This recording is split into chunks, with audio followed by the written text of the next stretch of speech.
Hello friends, welcome to my YouTube channel Ghatnachakra Purvalokan भारतीय इतिहास की वीडियो सीरीज में। आज के इस वीडियो में आधुनिक भारत में शिक्षा के विकास से संबंधित जो पीवाईक्यू हैं उनको देखेंगे। तो पहला क्वेश्चन है कि भारत में अंग्रेजों ने प्रथम मदरसा कहाँ स्थापित किया? तो कलकत्ता में, और वॉरेन हेस्टिंग ने स्थापित किया था 1780 में। और इसमें फारसी, अरबी और मुसलमान कानूनों को पढ़ाया जाता था और इसे स्नातक भी होता था, यानी ग्रेजुएट तक लोग जो है शिक्षा प्राप्त करते थे। एशियाटिक सोसाइटी ऑफ बंगाल के संस्थापक थे तो सर विलियम जोन्स, और ये वॉरेन हेस्टिंग के समय ही हुई थी। तो 1784 ईस्वी में हेस्टिंग के सहयोगी सर विलियम जोन्स ने एशियाटिक सोसाइटी ऑफ बंगाल की स्थापना की ताकि एशिया के सामाजिक तथा प्राकृतिक इतिहास, पुरातत्व संबंधी कला, विज्ञान तथा साहित्य का अध्ययन किया जा सके। फिर उसके बाद में है 1791 ईस्वी में बनारस के ब्रिटिश रेजिडेंट जोनाथन डंकन के प्रयत्नों के फलस्वरूप बनारस में एक संस्कृत कॉलेज खोला गया कि जो कि प्रथम संस्कृत कॉलेज था। वाराणसी में प्रथम संस्कृत महाविद्यालय की स्थापना किसने की? तो अभी हमने देखा, जोनाथन डंकन ने। बंगाल की एशियाटिक सोसाइटी की स्थापना वॉरेन हेस्टिंग के काल में हुई थी और उसने सर विलियम जोन्स के पक्ष में उक्त विद्वत संस्था की अध्यक्षता का प्रस्ताव अस्वीकार कर दिया था। बंगाल की एशियाटिक सोसाइटी की स्थापना वॉरेन हेस्टिंग के काल में हुई, ये बात सही है। और उसने सर विलियम जोन्स के पक्ष में सर विलियम जोन्स के पक्ष में उक्त विद्वत संस्था की अध्यक्षता का प्रस्ताव अस्वीकार कर दिया। ठीक है, अध्यक्षता तो इन्होंने ही की थी ना, विलियम जोन्स ने, यानी इसके काल में जरूर हुई थी, हेस्टिंग के काल में, लेकिन इसकी अध्यक्षता की थी विलियम जोन्स ने, यानी हेस्टिंग ने अपनी अध्यक्षता छोड़ दी थी। ठीक है, सही है पहला।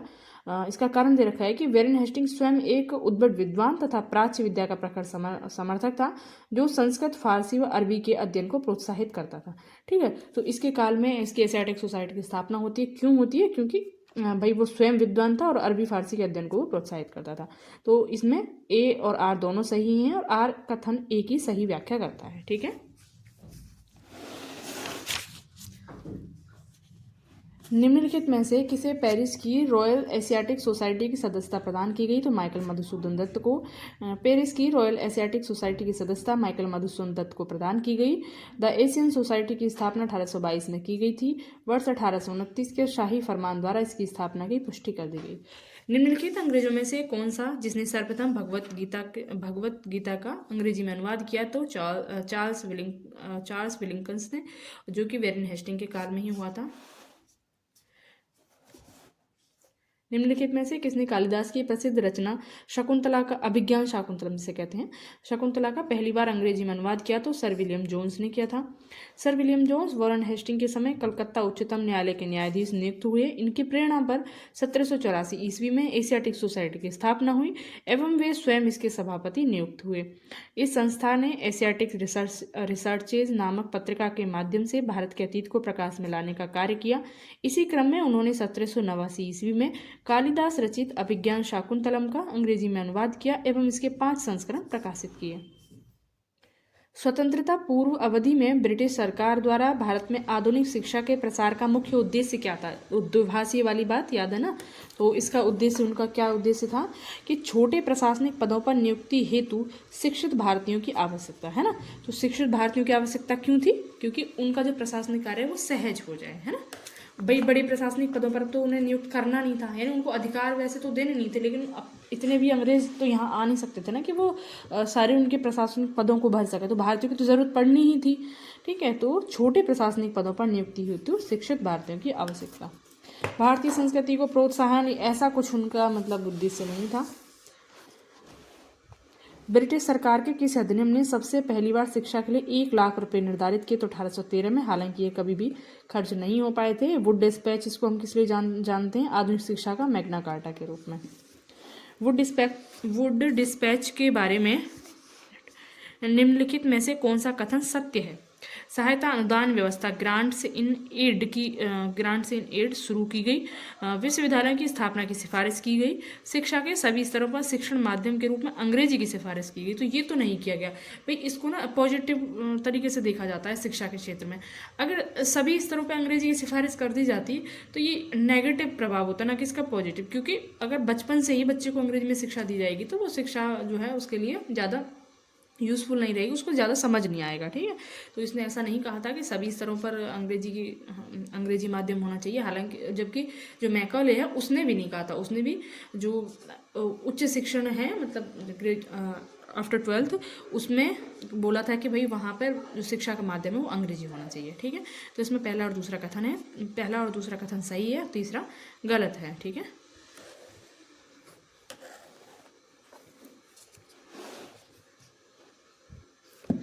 चार्ल्स वुड का आदेश पत्र निम्नलिखित में से किससे संबंधित था? तो शिक्षा से संबंधित था। हंटर कमीशन की रिपोर्ट में विकास पर विशेष जोर दिया गया तो प्राथमिक शिक्षा से। देखो यहाँ पे जो वुड डिस्पैच के बारे में हमने पहला जो स्टेटमेंट है वो पढ़ा था कि सहायता अनुदान व्यवस्था 1813 में भी 1 लाख रुपए वार्षिक खर्च करने की बात की गई थी, लेकिन ये कभी खर्च नहीं हुए थे। और जो वुड डिस्पैच है इसमें भी ग्रांटिंग एड की बात की गई थी, ये ध्यान रखना है, ठीक है। और जो विश्वविद्यालय वाली बात तो हमने पढ़ी ही थी, इसी के आधार पर फिर लंदन का जो कॉलेज है उसके लंदन विश्वविद्यालय है, उसी के आधार पर यहाँ पे 3 विश्वविद्यालय स्थापित भी हुए थे, बम्बई में, मद्रास में और कलकत्ता में, है ना। ये तो अच्छे से पता ही है, बाकी मुझे लगा एक बार फिर से बता देती हूँ, तो ठीक है।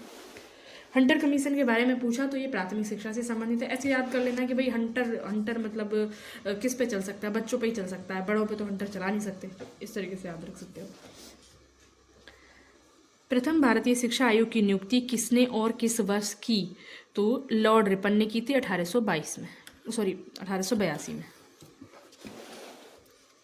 नेशनल काउंसिल ऑफ एजुकेशन की स्थापना कब की गई? 15 अगस्त 1906। राष्ट्रीय शिक्षा के क्षेत्र में सर्वप्रथम वर्ष 1905 में रंगपुर नेशनल स्कूल की स्थापना हुई, ठीक है।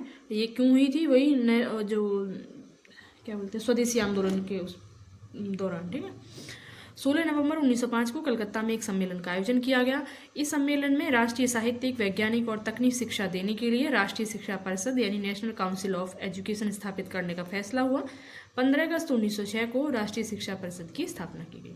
सैडलर आयोग किससे संबंधित था? तो ये शिक्षा से संबंधित था और कलकत्ता विश्वविद्यालय पर अपनी रिपोर्ट देने के लिए मतलब ये इसका गठन किया गया था।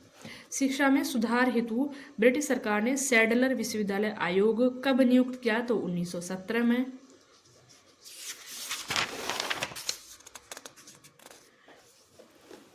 – 1902 में लॉर्ड कर्जन ने 2 भारतीय सदस्यों को सम्मिलित करते हुए एक विश्वविद्यालय आयोग गठित किया था, तो वे कौन थे?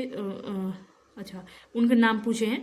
तो वायसराय लॉर्ड कर्जन ने शैक्षिक सुधारों के तहत 1902 में सर टॉमस रैले की अध्यक्षता में एक विश्वविद्यालय आयोग का गठन किया, टॉमस रैले की अध्यक्षता में, ठीक है। इस आयोग के सदस्यों में 2 भारतीय सदस्य थे, सैयद हुसैन बिलग्रामी तथा न्यायमूर्ति गुरदास बनर्जी को नियुक्त किया गया था। इस आयोग द्वारा दिए गए सुझावों के आधार पर विश्वविद्यालय अधिनियम 1904 पारित हुआ। तो टॉमस रैले की अध्यक्षता में गठित आयोग की सिफारिश के आधार पर विश्वविद्यालय अधिनियम 1904 पारित हुआ था, जिसमें 2 भारतीय सदस्य कौन थे? तो एक तो हो गए सैयद हुसैन बिलग्रामी और दूसरे हो गए न्यायमूर्ति गुरदास बनर्जी। लॉर्ड मैकाले किससे संबंधित है? तो अंग्रेजी शिक्षा से। भारत के औपनिवेशिक काम में अधोमुखी निस्यंदन सिद्धांत, है ना, डाउनवर्ड फिल्ट्रेशन थ्योरी जो थी वो किससे संबंधित थी? तो शिक्षा से संबंधित थी। भारत में शैक्षणिक नीति में फिल्ट्रेशन थ्योरी के प्रतिपादक तो मैकाले। भारत में आधुनिक शिक्षा प्रणाली की नींव किससे पड़ी? तो 1835 के मैकाले के स्मरण पत्र से। अंग्रेजी शिक्षा की नींव पड़ी उससे संबंधित इसमें स्टेटमेंट है कि 1813 के चार्टर एक्ट से नहीं, अभी हमने देखा 1835 के मैकाले के स्मरण से। निम्नलिखित में से किससे या किन से भारत में अंग्रेजी शिक्षा की नींव पड़ी? तो 1813 का charter act, general committee of public instruction, प्राच्यविद एवं आंग्लविद विवाद, ठीक है, तीनों से। देखो इसमें ना ऐसा लग सकता है कि अभी हमने देखा था कि आधुनिक शिक्षा प्रणाली की नींव, तो ये तो आधुनिक शिक्षा प्रणाली की नींव होगी। शिक्षा प्रणाली मतलब कि अंग्रेजी में ही जो उच्च शिक्षा है वो अंग्रेजी माध्यम में प्रदान की जाए और यूरोपीय शिक्षा दी जाए। तो ये फाइनल हो गया था 1835 के उससे कि ठीक है अब हमें शिक्षा किस तरीके से किस दिशा में प्रदान करनी है। लेकिन इसमें पूछा है कि अंग्रेजी शिक्षा, है ना, वो तो एक प्रणाली की बात होगी, अंग्रेजी शिक्षा की नींव पड़ी यानी कौन सी चीज़ें अंग्रेजी शिक्षा को बढ़ावा दे रही है एक तरीके से। तो ये सारी चीज़ें ही अंग्रेजी को बढ़ावा दे रही हैं। ऐसा तो है नहीं कि इनमें से हम ये कह दें नहीं इससे कोई फ़र्क नहीं पड़ा अंग्रेजी शिक्षा को, इससे कोई नहीं पढ़ा या फिर इससे कोई नहीं पढ़ा, ठीक है। तो इन तीनों से ही पढ़ा। प्राच्यविद और आंग्लविद का विवाद यही है कि भाई जो भारतीय शिक्षा है, पहले से शिक्षा पद्धति है, भारतीय जो धार्मिक पुस्तकें इत्यादि जिनकी शिक्षा दी जाती थी वो पढ़ाया जाए, फिर यूरोपीय साहित्य, विज्ञान इत्यादि ये सारी चीज़ें पढ़ाई जाए। तो इस पर भी विवाद होता था। तो इससे भी कहीं ना कहीं जो अंग्रेजी थी उसको प्रमुखता मिलती थी। किसके शासनकाल में भारत में अंग्रेजी शिक्षा आरंभ की गई? तो अंग्रेजी शिक्षा आरंभ की लॉर्ड विलियम बेंटिक, यानी लॉर्ड विलियम कैवेंडिश बेंटिक, इसी के काल में। ये मैकॉले को, जो इसने विधि सदस्य था मैकॉले, उसको इसने शिक्षा के क्षेत्र में अध्यक्ष नियुक्त किया था कि भाई अंग्रेजी माध्यम होना चाहिए या फिर भारतीय भाषाओं में जो है शिक्षा दी जानी चाहिए।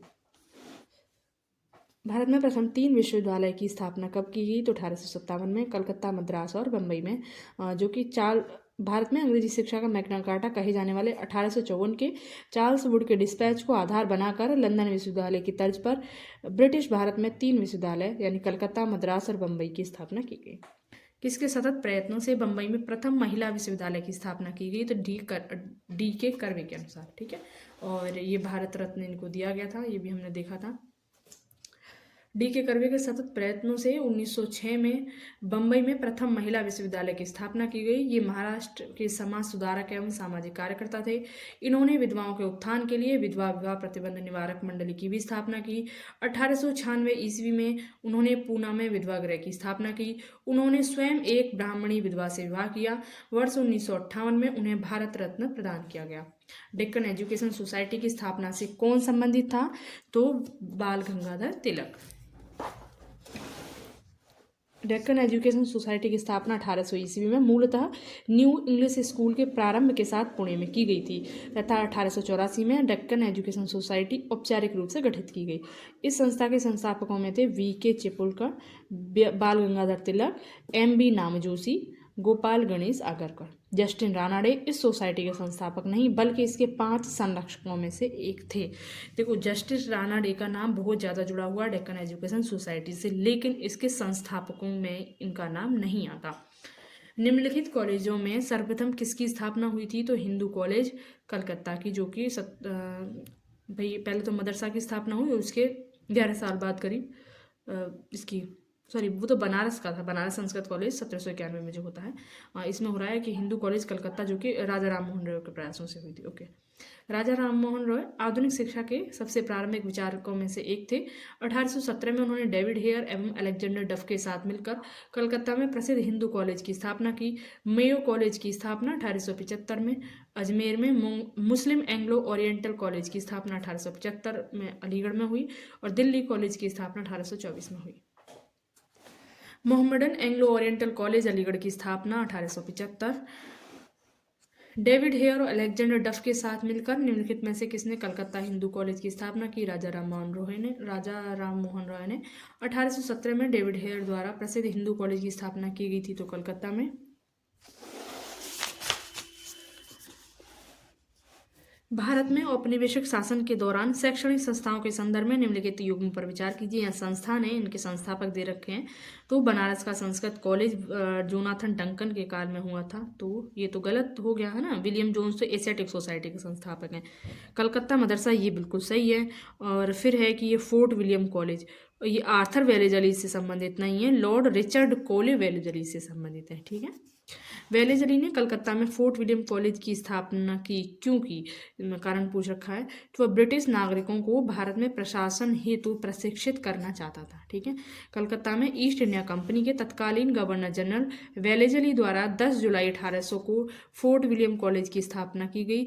इस कॉलेज की स्थापना का मुख्य उद्देश्य ब्रिटिश सिविल सेवकों को भारत में प्रशासन हेतु फारसी और हिंदुस्तानी भाषा की शिक्षा देना था। फोर्ट विलियम कॉलेज कलकत्ता के संदर्भ में कौन से कथन सही है? इसकी स्थापना 10 जून 1800 को कलकत्ता के फोर्ट विलियम कॉम्प्लेक्स में हुई। ये किसमें पूछा हुआ है? ये यूपी आर में पूछा हुआ है। देखो, इसमें मतलब सब कुछ ठीक है, बस जुलाई की जगह जून कर दिया है ना, बाकी स्टेटमेंट सही है। कितना ही अंदर जाके पूछा है। इसकी स्थापना का मुख्य उद्देश्य ब्रिटिश अधिकारियों को भारतीय भाषाओं की शिक्षा देना था। ये बिल्कुल सही है, तो इसमें दूसरा सही होगा, पहला गलत होगा। निम्नलिखित में से किसने भारतीय विश्वविद्यालय में धार्मिक शिक्षा के लिए प्रबल रूप से वकालत की थी? तो मदन मोहन मालवीय ने, है ना। तो भारतीय विश्वविद्यालय में धार्मिक शिक्षा के लिए मदन मोहन मालवीय ने प्रबल रूप से वकालत की थी। मदन मोहन मालवीय अग्रणी राष्ट्रवादी तथा देशभक्त थे। वे आरंभ में एक स्कूल अध्यापक और बाद में व्यवसाय से वकील थे। बनारस हिंदू विश्वविद्यालय का शिलान्यास निम्न में से किसने किया था? तो लॉर्ड हार्डिंग ने। बनारस हिंदू विश्वविद्यालय का शिलान्यास 4 फरवरी 1916 को बसंत पंचमी के दिन तत्कालीन वायसराय लॉर्ड हार्डिंग द्वारा किया गया था। निम्नलिखित में से किसे, और जो बनारस हिंदू विश्वविद्यालय की स्थापना से ये जुड़े हैं मदन मोहन मालवीय, ध्यान रखना। निम्नलिखित में से किसे सर्वप्रथम केंद्रीय विश्वविद्यालय घोषित किया गया? तो बनारस हिंदू विश्वविद्यालय यानी वाराणसी को सर्वप्रथम केंद्रीय विश्वविद्यालय घोषित किया गया। इन सारे विकल्पों में दिए गए केंद्रीय विश्वविद्यालय में बनारस हिंदू विश्वविद्यालय वाराणसी को सबसे पहले केंद्रीय विश्वविद्यालय का दर्जा प्रदान हुआ। इसकी स्थापना का श्रेय 1916 में मदन मोहन मालवीय जी को जाता है। ठीक है, तो ओके, ये क्वेश्चन यहाँ कंप्लीट हो गए। मिलते हैं नेक्स्ट वीडियो में। Thank you.